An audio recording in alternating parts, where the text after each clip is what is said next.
लखनऊ के दरोगा खेड़ा कृष्णलोक कॉलोनी के रहने वाले विनीत द्विवेदी की होनहार बिटिया जो अब हमारे बीच नहीं है। 5 अगस्त 2023 को लखनऊ के थाना कृष्णा नगर के अंतर्गत पिकडली होटल के पीछे तनिष्क के शोरूम के सामने बिजली के पोल से पानी में कट उतरने के और उसी समय बरस भी भोट हुई थी। विनीत द्विवेदी की बेटिया जो कि आकाश कोचित से घर के लिए रही थी, उसी कट की चपेट में आने से दर्दनाक मौत हो गई। दरोगा खेड़ा कृष्णलोक कॉलोनी के रहने वाले डॉक्टर अजीत कुमार जी ने भी हस्ताक्षर अभियान चलाया है, जिससे बिटिया को न्याय मिले। शासन प्रशासन की तरफ से क्या मदद मिली ये जाने के लिए अनुभव इंडिया की टीम विनीत जी के घर पहुंची। Bureau chief UP head Amit Srivastava ने पीड़ित परिवार से की बातचीत आए देखते हैं इस रिपोर्ट में। नमस्कार, मैं हूं अमित श्रीवास्तव। आप देख रहे हैं AIN अनवर न्यूज हिंदी दैनिक समाचार पत्र। मैं इस समय लखनऊ के दरोगा खेड़ा में हूं, जहां पर 5 अगस्त 2023 को एक परिवार हमारे साथ, आप देखेंगे परिवार हमारे साथ बैठा हुआ है।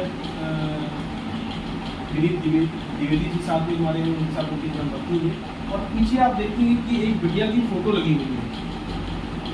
ये वो बिटिया है जो बहुत ही होनहार थी, बहुत ही कह सकते हैं कि जैसे हमारे क्षेत्र, जिस क्षेत्र में मैं हूँ, जिस क्षेत्र की कॉलोनी में मैं बैठा हूँ, वहाँ के लोगों ने मुझे बताया बिटिया पूर्ण रूप से बहुत ज़्यादा काबिल, जिसको हम बोल सकते हैं, वो थी। पढ़ाई लिखाई में बहुत उसका रुझान था और वो आकाश इंस्टीट्यूट में पढ़ाई कर रही थी। एक ऐसी घटना घटी जिसने सारे उसके सपने को 1 सेकंड में खत्म कर दिया, माँ बाप की उम्मीदें को खत्म कर दिया। एक हंसता खेलता परिवार, एक होनहार बिटिया आज हमारे बीच में नहीं है। मैं अपनी टीम के साथ दरोगा खेड़ा में आया हुआ हूँ। मेरे साथ विनीत द्विवेदी जी हैं, जो आपके पिताजी हैं, आपकी सुपुत्री थी, जो 5 अगस्त 2023 को थाना कृष्णनगर के अंतर्गत पिकैडली के पास तनिष्क शोरूम के पास करंट लगने से उसकी दर्दनाक मृत्यु हो गई और वो स्वर्गवास हो गया उसका। वो बच भी नहीं पाई, उसको लोगों ने, बच्चों ने हॉस्पिटल तक ले गए। जब तक उसका ट्रीटमेंट चलता तब तक करंट का झटका या करंट कह सकते हैं उसको इतना ज़्यादा लगा कि उसको डॉक्टर भी नहीं बचा पाए। उसी को देखते हुए मैं आज आपके साथ आपके दर्द को बांटने के लिए अपने चैनल के माध्यम से आया हूँ और समाज की जो संवेदनशीलता है, जो समाज के लोगों का एक नजरिया आज बनता जा रहा है, उस नजरिए को भी हम अपने कैमरे के माध्यम से आप तक पहुंचाएंगे और आपसे अपील भी करेंगे अपने बच्चों के लिए, समाज में रह रहे लोगों के लिए। सारी चीज़ों पे हम आज चर्चा करेंगे। इस समय हमारे साथ बिटिया के पिताजी हमारे साथ हैं, माता जी हैं और क्षेत्र के संग्राम समाज सेवक भी हैं हमारे साथ में। सबसे हम बात करेंगे। सबसे पहले मैं विनीत द्विवेदी जी से बात करूंगा कि सर, आपके साथ जो आपकी बिटिया का जो भी घटना घटी उसको तो नहीं बदला जा सकता है, लेकिन कहीं ना कहीं जो हमारे समाज में एक जागरूकता होती है, जो एक समाज में एक लोगों का जो नज़रिया होता है, एक दूसरे के प्रति जो हमदर्दी होती है, कहीं ना कहीं मुझे लगता है कि शायद जो घटना आपके साथ घटी, जैसा आपने हमें बताया था, तो क्या कहना है आपका, थोड़ा सा इसके विस्तार से हमें बताइए, हमारे चैनल के माध्यम से दर्शकों को बताइए। ये प्रशासन की और उनके विभाग की उनका लापरवाही है और इस लापरवाही के कारण हमारी बेटी नहीं हुई। कुछ 6 महीने से उसे देख नहीं पाया बाहर। 6 महीने बाद आए उसके स्थान में देखा। लोगों ने कहा कि भगवान को इतने ही दिन उसको यहाँ रहने देना था, आपके साथ इतने ही दिन थे, लेकिन कैसे भगवान का ही हाथ है, उनका हाथ नहीं है जिन्होंने अपनी लापरवाही के कारण ये घटना घटित करने में उन्होंने योगदान दे दिया। और उसके बाद भी अभी तक कोई बड़ी कार्यवाही सामने नहीं आई है शासन की तरफ से। अखबारों के जरिए पता चलता रहा है कि कुछ कार्यवाही हुई है, लेकिन हम उम्मीद कर रहे हैं कि पुलिस प्रशासन न्याय दिलाने की कोशिश करेगी। शासन और हमारे जनप्रतिनिधि जैसा उन्होंने आश्वासन दिया है, वो आगे इस पर कार्रवाई में हमारा सहयोग करें और न्याय दिलाने में हमारा हाथ बटाएं। क्योंकि जो घटित हो गया उसको वैसे तो रिवर्स नहीं किया जा सकता, लेकिन आगे किसी के साथ न हो ये घटना, इसके लिए कुछ बड़े कदम तो उठाए ही जाने चाहिए। ये किसी एक व्यक्ति के कारण नहीं घटना हुई, जहाँ तक मुझे लगता है ये शासन के उस तंत्र की नाकामी है जिसमें ये घटनाएं रोज घट रही हैं, और इन घटनाओं को लेकर किसी तरह से संवेदनशीलता नहीं है। आए दिन बिजली के खंभों से इस तरह की घटनाएं हो रही हैं, कहीं पानी में करंट उतर रहा है, कहीं जानवर जान जा रही है, कहीं इंसान चिपक जा रहे हैं। तो ये व्यवस्था की ही खामी है, ये खोखली व्यवस्था है जिसके कारण से इस तरह की घटनाएं हो रही हैं। क्या एक जान की कीमत बस इतनी है कि कुछ उसको सहयोग राशि, कुछ कंपनसेशन दे दिया जाए और सब कुछ पूरा हो जाएगा? और अभी तक तो ऐसा ही लग रहा है कि सब इसी तरह से चल रहा है कि शायद एक क्षतिपूर्ति कर दी जाए, तो क्या वास्तव में एक परिवार की क्षतिपूर्ति है वो? तो मुझे बस इतना कहना है कि जो तमाम राहगीर सामने से गुजर रहे थे, तो शायद उन्होंने भी कुछ प्रयास किया होता, क्योंकि वहाँ पर जो घटना हम लोग के सामने नहीं थे प्रत्यक्ष रूप से, फ़ोन पर कुछ बच्चों ने जो उसे हॉस्पिटल ले गया, उन्होंने ये बताया कि आपकी बिटिया को करंट लग गया है और हम लोग भी इसे लेकर हॉस्पिटल आए हैं। मैं यहाँ पे था नहीं, मैं सूरत में था, उसकी माँ पहुँची है वहाँ पे, तो इन्होंने वहाँ देखा सब बच्चों का जमघट लगा हुआ था, उसी में कुछ बचाने वाले वो बहादुर बच्चे भी थे, 4-5 बच्चे, जिन्होंने पूरा प्रयास किया था और घटनास्थल के पास ही रहते थे, ऐसा उन बच्चों ने कहा। अब उन बच्चों ने इतना प्रयास किया, उनका कहना था कि हम बाहर के शहर से आके लखनऊ में किराए पर रह रहे हैं और हमने देखा कि लखनऊ वालों में कोई दिल नहीं है, 4-5 बच्चे लगे हुए हैं किसी को बचाने में, लेकिन बड़े बड़े लोग गाड़ियों से चले जा रहे हैं, सामने कई शोरूम हैं जुड़ने के, वहाँ पे लोग खड़े तमाशा देख रहे हैं, सड़क पे भीड़ लगी है, लेकिन कोई हाथ लगाने नहीं आ रहा। शायद कोई समझदार, कोई अनुभवी आदमी इसमें प्रयास में उनका साथ देता, शायद हो सकता था कि मैं बिटिया बच जाऊँ, लेकिन हो नहीं सका। बच्चों ने बहुत प्रयास किया, उनका तो बहुत बहुत धन्यवाद, जो कर सकते थे उन्होंने किया। अब जो न्याय उसके बारे में हम आपको बताना चाह रहे हैं, इसलिए हम मैम से पूछना चाहेंगे। मैम आपसे हमें पूछना नहीं चाहिए, लेकिन फिर भी हम लोगों की सोच को और लोगों के नजरिए को पब्लिक को दिखाना चाहते हैं, हम जनता को दिखाना चाहते हैं, किसी और बच्चे के साथ ना हो। क्या हुआ था उस दिन, जरा उसके बारे में बताओ। बेटी की इष्टी द्विवेदी 16 साल की 11th क्लास LPS हाउस में पढ़ती और आकाश इंस्टीट्यूट से जेई की कोचिंग कर रही थी 2 साल की। और मैं यहाँ दरबार खेड़ा में रहती हूँ, जो यहाँ पे पूरी स्थायी रूप से, लेकिन उसकी कोचिंग के लिए रेंट पे मैं कृष्णा नगर अकेडमी के पास वहाँ पे रहने गई थी। रेंट पे 1.5 महीने हुए थे मुझे। उस दिन भी वो रोज़ की तरह ही 5 अगस्त का दिन था, 4 अगस्त को उसका जन्मदिन था। 4 अगस्त को उसका जन्म 16 साल की हुई थी और 5 अगस्त का दिन था, जिस दिन वो स्कूल रेगुलर गई और फिर आके 4 बजे आकाश इंस्टीट्यूट कोचिंग गई। 7:30 बजे उसकी कोचिंग छूटती है, मैसेज आया मेरे पास 7:26 कि वो कोचिंग उसकी छूट गई है। उसके बाद मैं उसका वेट करने लगी कि अब वो 10-15 मिनट में आ जाए। पानी बहुत तेज बरस रहा था मुझे। काफ़ी देर तक वेट करने के बाद जब वो 7:45 तक नहीं आई तो मैंने उसकी फ्रेंड को फोन किया, तो उसने कहा बस आ ही रही होगी, थोड़ी देर में आंटी मैं बस पहुँचने वाली, वो भी आ रही होगी। वो तब भी वो नहीं आई। मैं 10 मिनट और वेट की। 8 बज गए लेकिन वो नहीं आई। 8:15 बज गए। मेरा 8 साल का बेटा था, मैं इसमें घर से बाहर नहीं निकल पा रही थी। पानी बहुत तेज भरा था, गलियों में पानी भरा हुआ था, बरस भी रहा था काफ़ी तेज पानी। बेटा मेरा छोटा था, रो रहा था कि मम्मी तुम मत जाओ मुझे छोड़ के, और उसको अगर मैं ले जाती तो पानी इतना भरा था कि उसको लेके मैं जा नहीं पा रही थी। इसी में 8:15 बज गए तो उसके साथ सुबह की। फिर मैंने सोचा अब मैं चली जाऊँगी, ये रोए चाहे कुछ भी करे मैं चली जाऊँगी। लेकिन तभी 1 घंटी बजी और मुझे पता चला कि किसी की आवाज़ आई कि आप इष्टी की मम्मी हैं, इष्टी को करंट लग गया है, आप जल्दी आइए।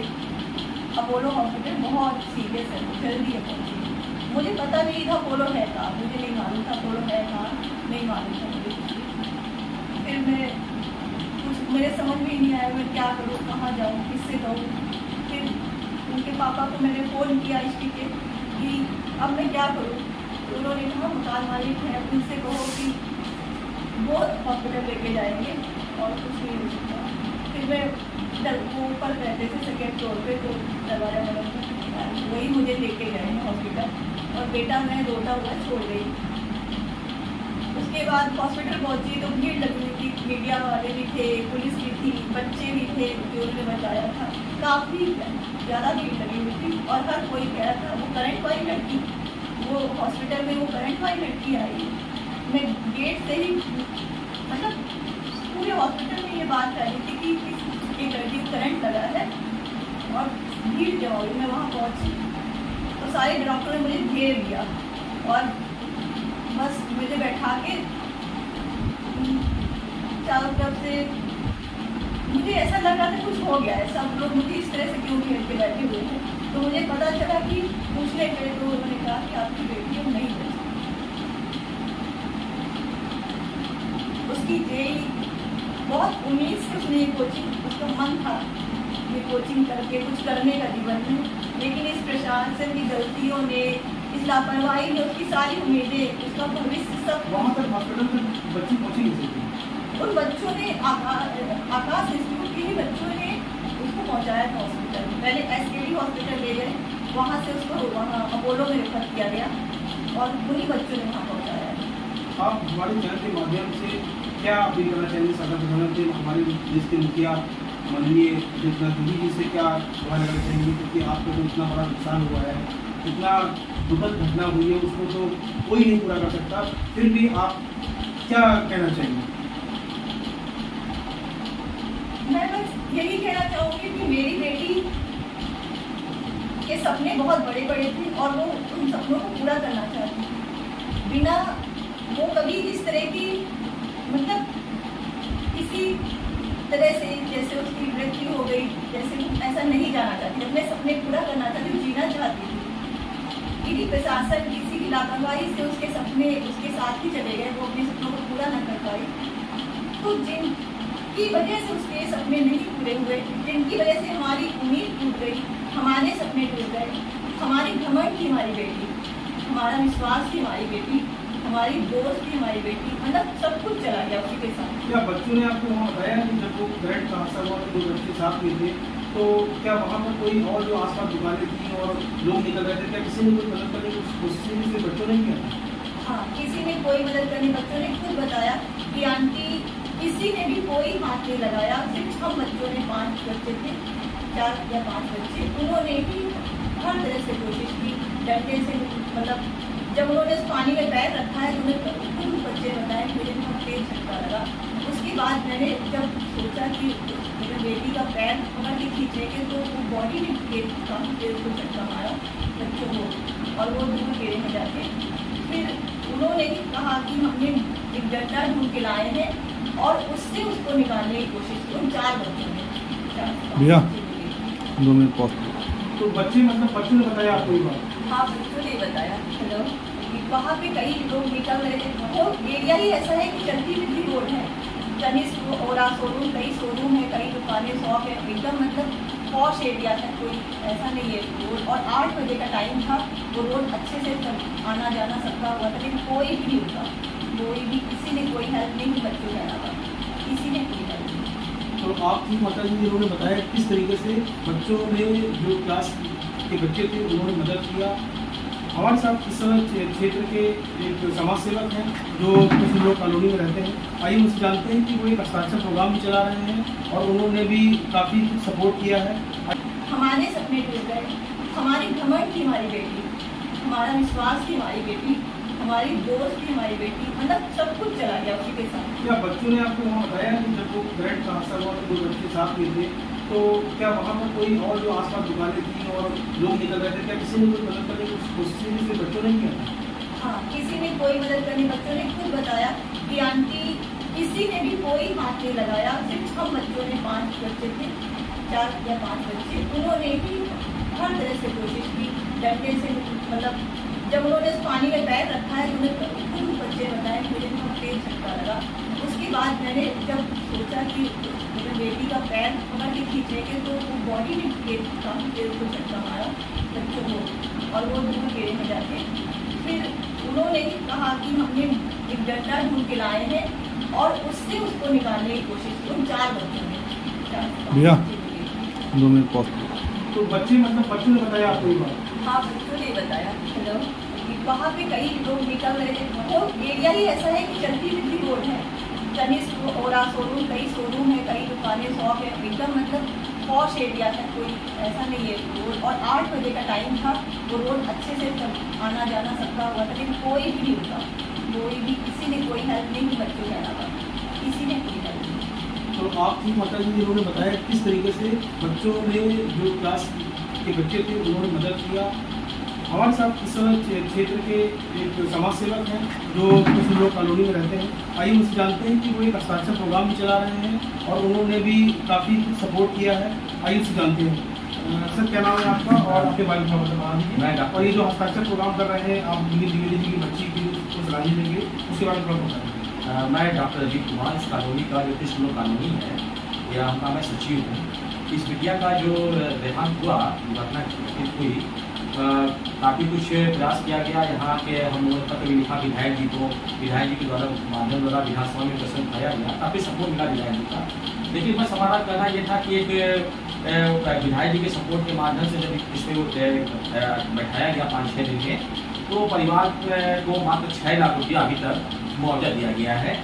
परंतु बात यहाँ पे ये होती है कि परिवार में जो होनहार बिटिया थी, आज उसका न रहना, और इतनी होनहार बिटिया थी, आप कल्पना कर सकते हैं कि आपको 2-3 साल के बाद यदि वो किसी फील्ड में जाती तो वो उसका पूरा फ्यूचर भी, पूरा परिवार भी उसी टिका हुआ था।